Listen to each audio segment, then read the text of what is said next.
কিন্তু খুব তাড়াতাড়ি টেনে নিবে, তাই পানির পরিমাণটা একটু বেশি নিয়েছি। খেয়াল করলে বুঝতে পারছেন আসলে পরিমাণটা ওইভাবে বলা যায় না। এর মধ্যে লবণ দিয়ে দিচ্ছি কিছুটা স্বাদ মতো, আমার কাছে মনে হচ্ছে আরেকটু লবণ লাগবে।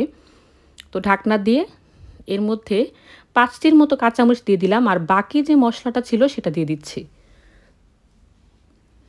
খুব ভালো করে মিশিয়ে নিচ্ছি।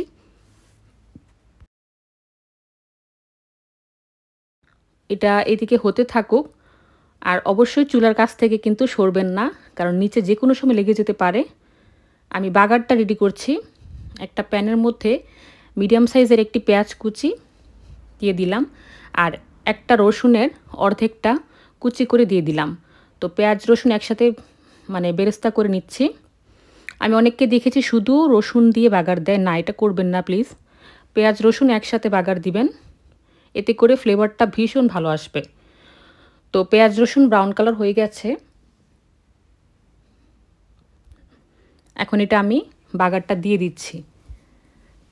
অনবরত এটাকে নাড়তে হবে, কোনোভাবে চুলার কাছ থেকে সরা যাবে না। যদি চুলার কাছ থেকে সরে যান তাহলে নিচের দিকে লেগে যাবে, আর এই কাজটা অবশ্যই করবেন না। অনবরত নাড়তে থাকবেন, আর এটা কিন্তু পানি খুব দ্রুত টানতে থাকে যেহেতু চাল ডালের মিশ্রণ। তো এটা আরও কিছুক্ষণ রান্না করলেই হয়ে যাবে। রাঁধুনি রেডিমিক্স হালিম দিয়ে এত সহজে হালিম রান্না করা যায় সেটা আসলে কল্পনার বাইরে।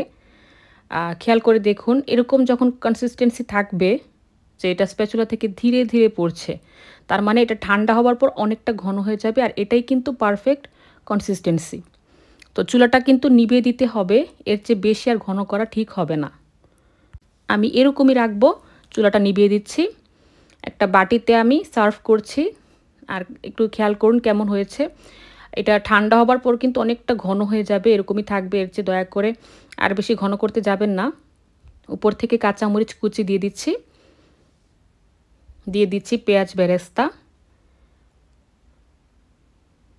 দিয়ে দিচ্ছি কিছু পেঁয়াজ কুচি, শসা কুচি,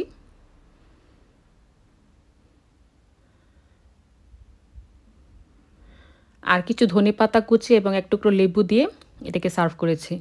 দেখলেন তো কত সহজে রান্না করে ফেলা যায়, আর খেতে রেস্টুরেন্টের চাইতেও কিন্তু সত্যিকার অর্থে ভালো হয়। সত্যি বলতে একবার যদি শিখে যান তাহলে কখনই আর রেস্টুরেন্ট থেকে কিনে খেতে মন চাইবে না, এত মজার।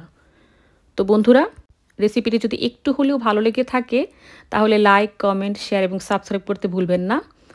সবাই আমার জন্য দোয়া করবেন। ভালো থাকবেন, সুস্থ থাকবেন। আসসালামু আলাইকুম।